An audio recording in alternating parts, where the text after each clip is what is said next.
Like, small, this one is small, this one is large. Kung makikita nyo agad yung waist niyan, magkaiba yan. Pati yung thighs niyan, medyo mas malaki si large. Pero maniwala kayo, kung 22 kayo to 27, go for small.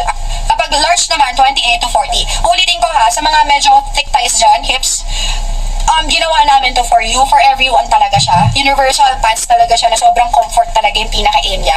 Plus, hindi siya parang yung mafe-feel nyo na magiging fitted sa inyo. Hindi. Try nyo yung isang piraso, guys. Hindi po talaga. Unless naman, syempre, kung siguro nasa 40 na kayo. I'm not yet sure kasi wala akong 40 waistline dito. Pero, meron akong 38.